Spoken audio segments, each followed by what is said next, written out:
সেই সময় কিচ্ছু ছিল না, চারদিকে শুধু জলই জল, জলই জল। সেই জলের উপর মহারাজ অনন্তের উপর ভগবান শ্রী বিষ্ণু তিনি শয়ন করছেন, শ্রী নারায়ণ শয়ন করছেন।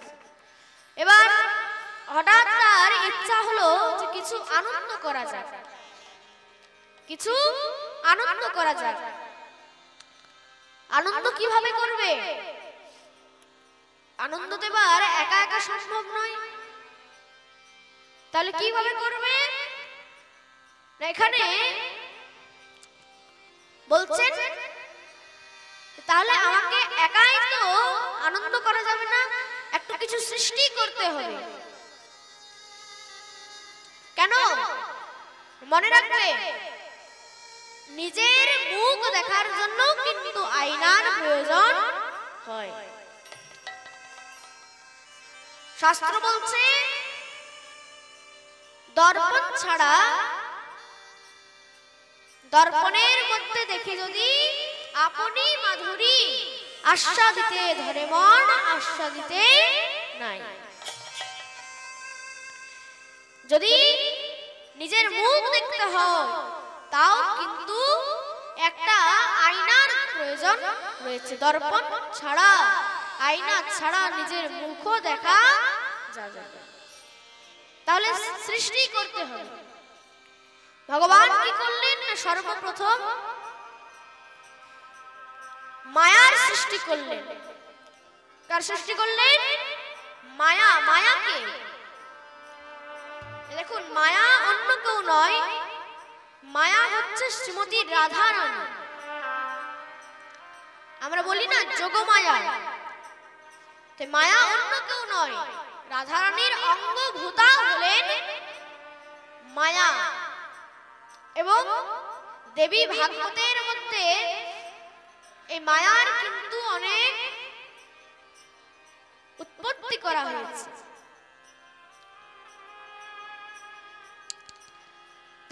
এই যে মায়া, এই মায়া থেকেই কিন্তু আস্তে আস্তে সৃষ্টি আরম্ভ হলো। দেখতে দেখতে ভগবানের নাভি কমল থেকে খুব সুন্দর এক পদ্মের সৃষ্টি হয়েছে, পদ্ম ফুলের সৃষ্টি হয়েছে। সেই পদ্ম ফুলের মধ্যে এক দেবতার সৃষ্টি হলো, যার নাম হচ্ছে ব্রহ্মা। তার নাম কি? ব্রহ্মা। সৃষ্টি হওয়ার পরে তার মাথার সঙ্গে আরো তিনটি মাথা যুক্ত হয়ে গেল, তার জন্য তার নাম হলো চতুরানন ব্রহ্মা। এবার ব্রহ্মা যখন নিজে বুঝতে পারেননি যে আমি কে, আমি এই সংসারের মধ্যে এলাম কেন, আমার আদেশ কি, তো তখন কি করলেন না তিনি তপস্যা করতে লাগলেন। এবার তপস্যা করতে করতে ভগবান অতি প্রসন্নিত হয়েছেন। ভগবান কি করলেন না তাকে দর্শন দিয়েছে। বলছে বলো কি হয়েছে? বলছে প্রভু আপনি বলুন যে আমার সৃষ্টি কেন হলো, আমার কি আদেশ প্রভু? বলছে শোনো ব্রহ্মা, তুমি যাও, তুমি সৃষ্টি করো। বলছে ঠিক আছে। সৃষ্টি করার জন্য তো একটু সামর্থ্য প্রয়োজন। বলছে হ্যাঁ, সেই সামর্থ্য হচ্ছে আমি তোমাকে 4টি বেদ প্রদান করব। তো বেদ তাকে প্রদান করলেন এবং তখন থেকে সে ব্রহ্মা বেদময় ব্রহ্মা হল। ব্রহ্মা গিয়ে সৃষ্টি আরম্ভ করলেন। সৃষ্টি করবেন, কি সৃষ্টি করলেন? 4টি পুত্রের সৃষ্টি করলেন, 4টি সন্তানের সৃষ্টি করলেন। 4টি সন্তানকে বলছে আরে যাও তোমরা সৃষ্টি করো। বলছে কিন্তু হে পরম পিতা, সৃষ্টি করার জন্য তো সেই সামর্থ্য চাই, সেই সামর্থ্য আপনি আমাদেরকে প্রদান করুন। বলছে যাও এই সামর্থ্যের জন্য তোমাকে তপস্যা করতে হবে। কেন? আমিও তপস্যা করে সামর্থ্য লাভ করেছি। তার জন্য তুমি যাও আর তপস্যা করো। এবার মহারাজ তপস্যা করতে করতে চারজনের মন এমন নির্মল হয়ে গেছে, তারা এবার বিচার করলো, আরে তপস্যা করে আবার এই সংসারের মধ্যে পড়ে কি লাভ? তাহলে কি করা যায়? তপস্যা এখানেই রাখো। যে তপস্যা রেখেছেন সঙ্গে সঙ্গে পরম পিতা ব্রহ্মা সেখানে হাজির হয়ে গেছে। বলো তোমরা বর চাও। হে পরম পিতা, আমাদেরকে এমন বর দেন যেন আমরা 5 বছরের ছোট্ট বাচ্চা হয়ে থাকতে পারি। বলছে আচ্ছা তথাস্তু, এবার যাও সৃষ্টি করো। বলছে হে পরম পিতা, আপনি তো বললেন 5 বছরের বাচ্চা হয়ে থাকতে, আর বাচ্চা কি আর বাচ্চা জন্ম দিতে পারে? এ তো সম্ভব নয়। যেই মহারাজ বলেছে ব্রহ্মার এত রাগ হয়েছে, যখনই ক্রোধান্বিত হয়েছেন, তো সেই ব্রহ্মার যে এই ভ্রু যুগ্ম থেকে এক বাচ্চার সৃষ্টি হয়েছে। এবার সে বাচ্চার সৃষ্টি হওয়া মাত্রই কি হয়েছে? সেই বাচ্চা কাঁদতে আরম্ভ করেছে। তার রোদনায় ইতি রুদ্রহ, রোদন করছেন, কান্নাকাটি করছেন। তো রোদনের জন্য তার নাম হলো কি? রুদ্র। তার নাম কি? রুদ্র। এবার দেখুন সেই রুদ্রই কিন্তু পরবর্তীকালে দেবাদেব মহাদেব হলেন। বলে শিব শঙ্কর ভগবান কি জয়।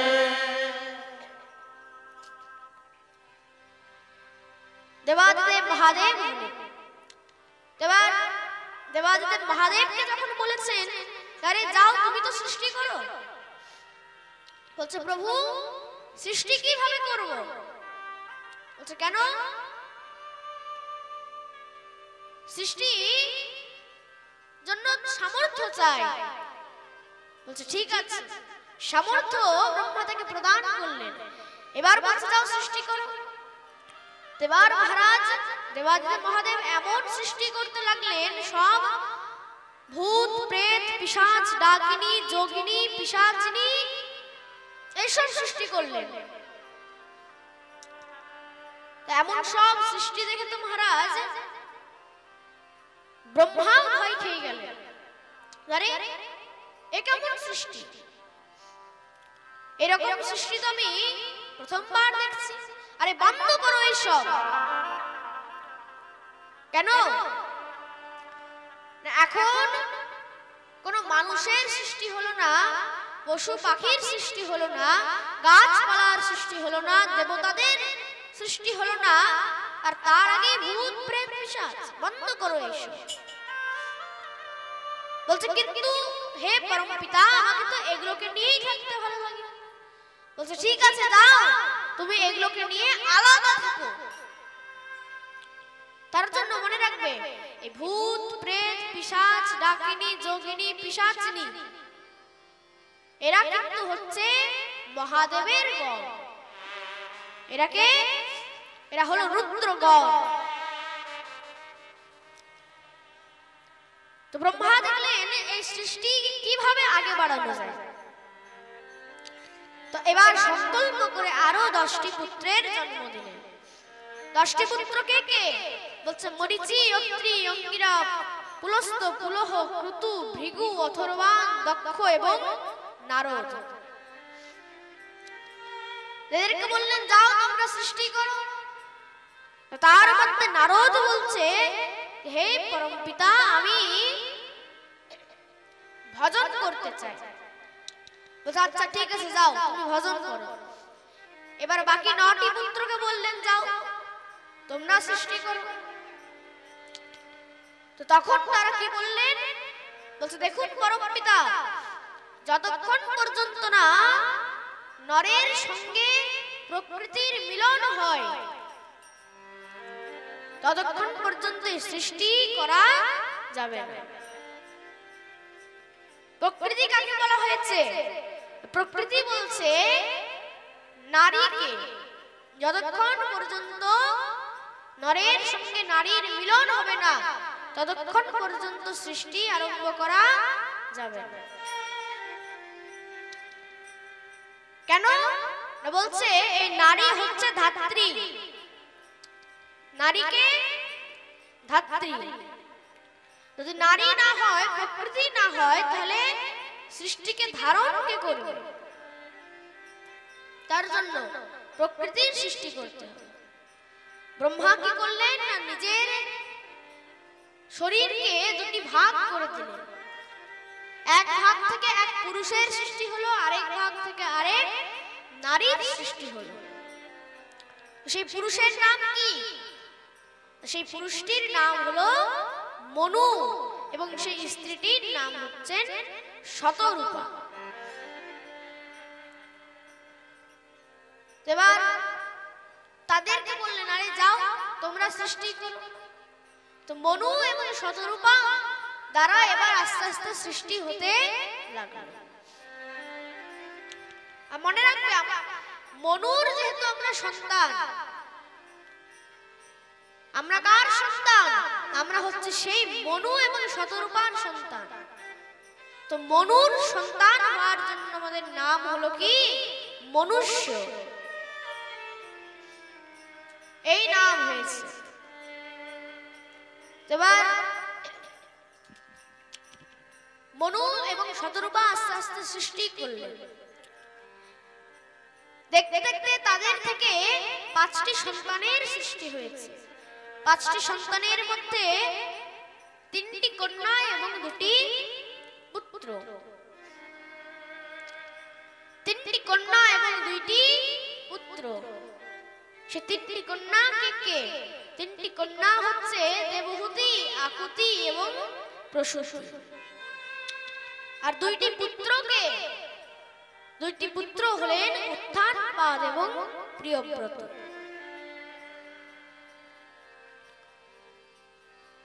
এই 5টি সন্তানের বংশ বর্ণন আরম্ভ করল। প্রথমে তো 3টি কন্যার বংশ বর্ণন করলেন। প্রথম হচ্ছে কে? দেবহূতি। এই দেবহূতির বিবাহ হয়েছে কার সঙ্গে? কর্দম নামক প্রজাপতির সঙ্গে। দেবহূতির বিবাহ হলো কর্দম নামক প্রজাপতির সাথে। তো কর্দম দ্বারা দেবহূতির গর্ভের মধ্যে 10টি সন্তানের জন্ম হলো। 10টি সন্তান কে কে? তার মধ্যে 1টি পুত্র হয়েছে, 9টি সন্তান হয়েছে। 1টি পুত্র অন্য কেউ নয়, 1টি পুত্র হচ্ছে স্বয়ং ভগবানেরই অবতার। ভগবানের 5ম অবতার হলেন কপিল ভগবান। সে কপিল ভগবান এসেছেন তার গর্ভে। এবং মনে রাখবে, আমাদের যে ষড়দর্শন রয়েছে, ষড়দর্শনের মধ্যে যে সাংখ্য দর্শন রয়েছে, সেই সাংখ্য দর্শনের প্রণেতা হলেন এই কপিল ভগবান। আর কপিল ভগবান তার নিজের মাতা মানে দেবহূতিকে এই সাংখ্য দর্শন উপদেশ করেছে। এবার এই যে 9টি কন্যা রয়েছে, এই 9টি কন্যার বিবাহ কার সঙ্গে দেবে? ওই যে ব্রহ্মার যে 9টি সন্তান ছিল, 9টি যে পুত্র ছিল, মরীচি, অত্রি, অঙ্গিরা, পুলস্ত ইত্যাদিরা, তো সেই 9টি পুত্রর সঙ্গে এদিকে এই 9টি কন্যার বিবাহ দিয়ে দিলেন। আর দেখতে দেখতে পুরো সংসার ভরে গেল। এই যে দেবহূতি, এই দেবহূতি হচ্ছে মনুর প্রথম কন্যা এবং তার দ্বিতীয় কন্যা হচ্ছে কে? আকুতি। আকুতির বিবাহ হয়েছে রুচি নামক প্রজাপতির সঙ্গে। এবং রুচি নামক প্রজাপতির সঙ্গে বিবাহ হওয়ার পরে তার গর্ভের মধ্যে দুইটি সন্তানের জন্ম হয়েছে, একটি পুত্র হয়েছে আর আরেকটি কন্যা হয়েছে। তো সে একটি পুত্রের নাম কি? একটি পুত্র অন্য কেউ নয়, স্বয়ং ভগবানই নিজের অবতার নিয়ে এসেছে। স্বয়ং ভগবানের অবতার, যোগ্য অবতার নিয়ে এসেছে। আর এখানে কন্যা কি হয়েছে? কন্যা হয়েছে স্বয়ং মাতা ভগবতী লক্ষ্মী দেবী নিজের দক্ষিণা রূপে অবতার নিয়েছে। তো যজ্ঞ এবং দক্ষিণা এই হচ্ছে তার দুটি সন্তান। তার জন্য মনে রাখবে, যখন আমরা কোনো যজ্ঞ করি তো সেই যজ্ঞের মধ্যে যদি দক্ষিণা না দেওয়া হয় তো সেই যজ্ঞ কিন্তু কখনো পূর্ণ হয় না। যে যজমান রয়েছে সে যজমানকে কিন্তু তাড়াতাড়ি যজ্ঞান্তে মানে যজ্ঞের অন্তে তাকে তাড়াতাড়ি দক্ষিণা দিয়ে দেওয়া উচিত। কেন? সেই পুরোহিত সে কখনো বলবে না যে আমাকে দাও। কেন? সে পরিষ্কার জানে, ভগবান বলে দিয়েছেন যে কর্মাণ্যেবাধিকারাস্তে মা ফলেষু কদাচন। পরিষ্কার বলে দিয়েছেন যে তুমি কর্ম করে যাও, তোমার ফল আমি দেখে নেব। তো তার জন্য এখানে যে চতুর পুরোহিত হবে সে সব সময় বলবে যে তুমি যখন পারবে দিও, কিন্তু সে তো জানে যে আমি আমার এই ফল আমি অবশ্যই পাবো। কিন্তু যে যজমান রয়েছে সে যজমান কিন্তু যজমানকে অতি শীঘ্রই দিয়ে দেওয়া উচিত। যজ্ঞান্তে যত তাড়াতাড়ি পুরোহিতকে তুমি দক্ষিণা দিয়ে দেবে তত তাড়াতাড়ি তুমি বেঁচে যাবে। আর যত তুমি দেরি করবে, যজমান যত দেরি করবে দক্ষিণা দিতে, ততই কিন্তু সে ঋণের মুখে চলে যাবে, তার তত ঋণ বেড়ে যাবে। তার জন্য যজ্ঞের মধ্যে দক্ষিণা না দিলে সে যজ্ঞ কখনো পূর্ণ হয় না। এবার যে প্রসূতি রয়েছে মহারাজ, সেই প্রসূতির বিবাহ দিয়েছে দক্ষ নামক প্রজাপতির সঙ্গে। এবার দক্ষের সঙ্গে বিবাহ হওয়ার পরে তার গর্ভের মধ্যে 16টি কন্যা হয়েছে। 16টি কন্যার মধ্যে 13টি কন্যার বিবাহ দিয়েছেন ধর্মকে। 13টি কন্যা ধর্মকে দিয়েছে। 14 নম্বর যে কন্যা রয়েছে সে হচ্ছে সধা। সধার বিবাহ দিয়েছে কার সঙ্গে? পিতৃপুরুষের মধ্যে পিতৃপুরুষের যে মালিক যে অর্জমা রয়েছে, অর্জমা হচ্ছে স্বয়ং ভগবান। তো সেই অর্জমার সঙ্গে এই সধার বিবাহ দিয়েছে। 15 নম্বর কন্যা হচ্ছে স্বাহা। স্বাহার বিবাহ দিলেন কার সঙ্গে? অগ্নির সঙ্গে। মনে রাখবে অগ্নিকে, অগ্নি হচ্ছে মাধ্যম। কিসের মাধ্যম? অগ্নি হচ্ছে দেবতাদের কাছে যজ্ঞের ভাগ পাঠানোর মাধ্যম। যতক্ষণ পর্যন্ত না এই অগ্নির মধ্যে স্বাহা দেওয়া হয় ততক্ষণ পর্যন্ত যজ্ঞ কিন্তু সফল হয় না, যজ্ঞের ভাগ দেবতাদের কাছে যায় না। তার জন্য এখানে 15 নম্বর কন্যা মানে স্বাহার বিবাহ দিলেন কার সঙ্গে? অগ্নির সঙ্গে। আর 16 নম্বর কন্যা হচ্ছে কে? সতী। সতীর বিবাহ দিলেন দেবাদেব মহাদেবের সঙ্গে। কিন্তু দক্ষ মহারাজ কিন্তু সেই মহাদেবকে একদম দেখতে পারতেন। তো একবার কি হয়েছিল, দক্ষ খুব বড় একটা যজ্ঞ করেছিল। তো সেই যজ্ঞের মধ্যে মহারাজ সবাইকে ডেকেছে কিন্তু মহাদেবকে ডাকেনি। এবার মহাদেবের অপমান সহ্য না করতে পেরে সেখানে কি করলেন, সতী গিয়ে আর তার অপমান সহ্য না করতে পেরে নিজের পুরো দেহকে সেখানে স্বাহা করে দিলেন, নিজের দেহ ত্যাগ করে দিলেন। এবার যখন মহাদেব খবর শুনতে পেয়েছেন, মহাদেব তো সব ভূত প্রেত পিশাচ সবাইকে নিয়ে এসে গেছে।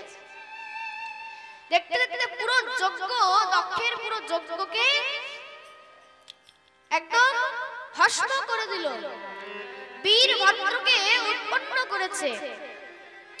বীরভদ্র গিয়ে দক্ষের মাথা ছিঁড়ে আর কুণ্ডের মধ্যে স্বাহা করে দিল,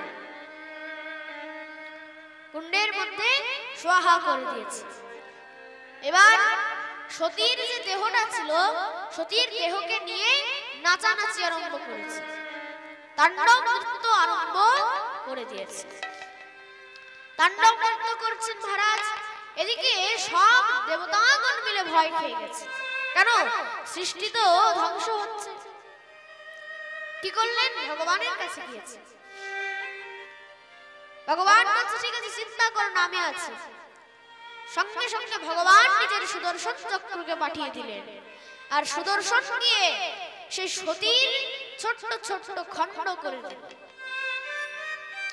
আর পুরো পৃথিবীর মধ্যে কটি খণ্ড পড়েছিল, কটি 108টি, আর তার মধ্যে ভারতের মধ্যে পড়েছিল 51টি।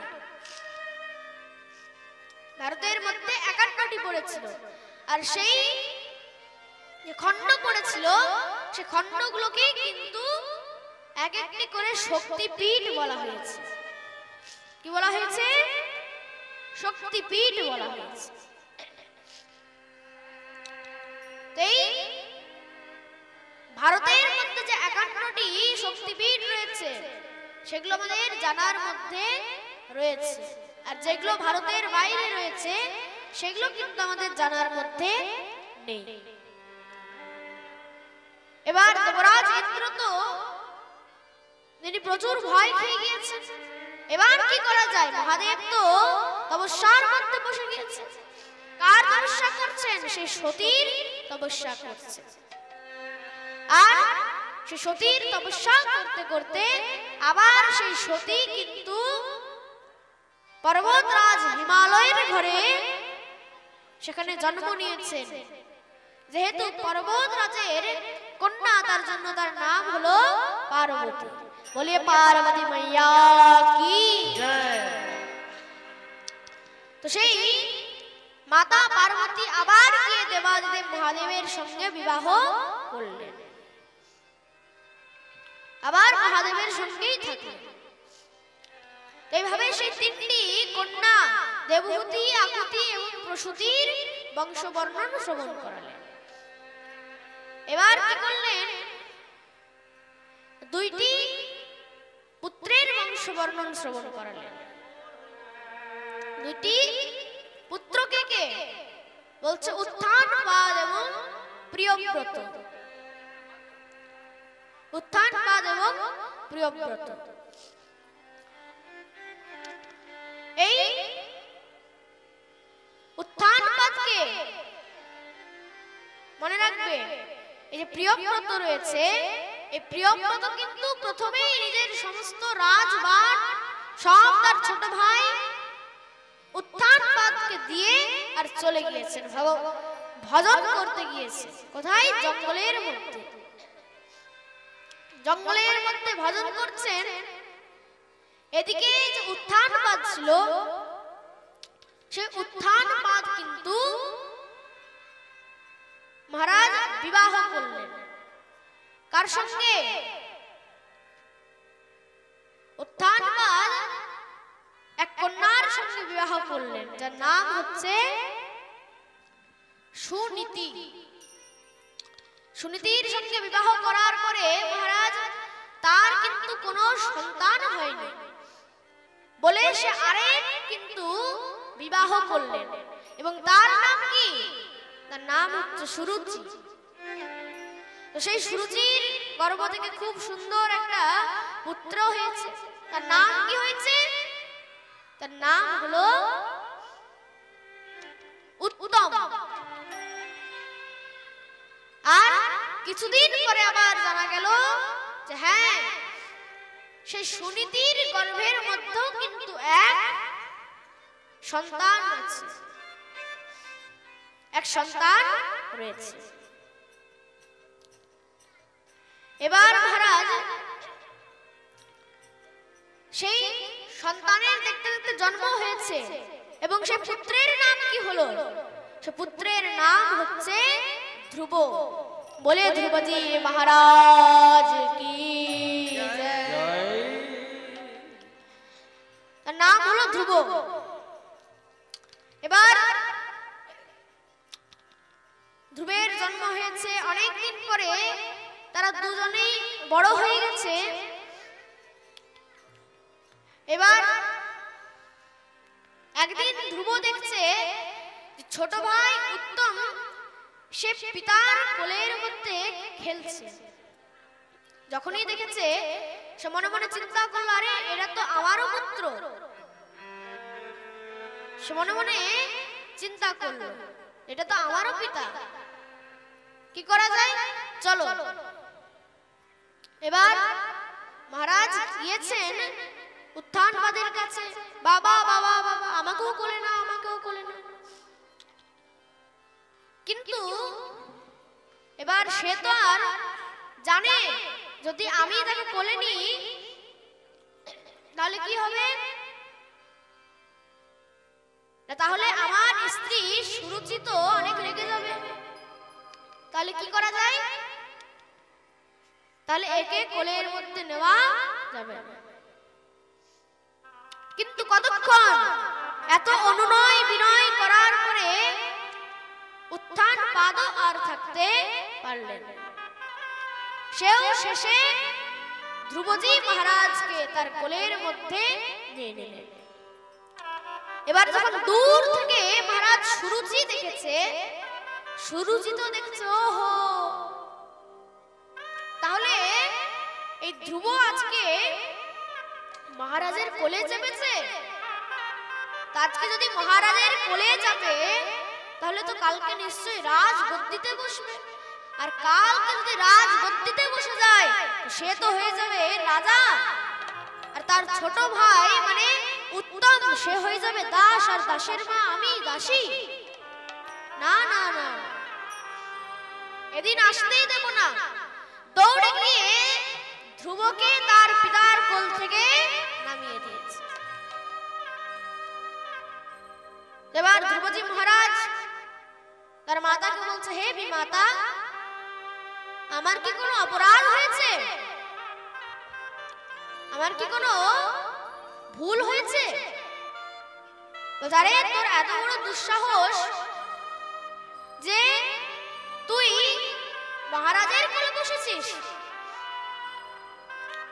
এত বড় দুঃসাহস। বলছে কিন্তু এটা তো আমারও পিতা।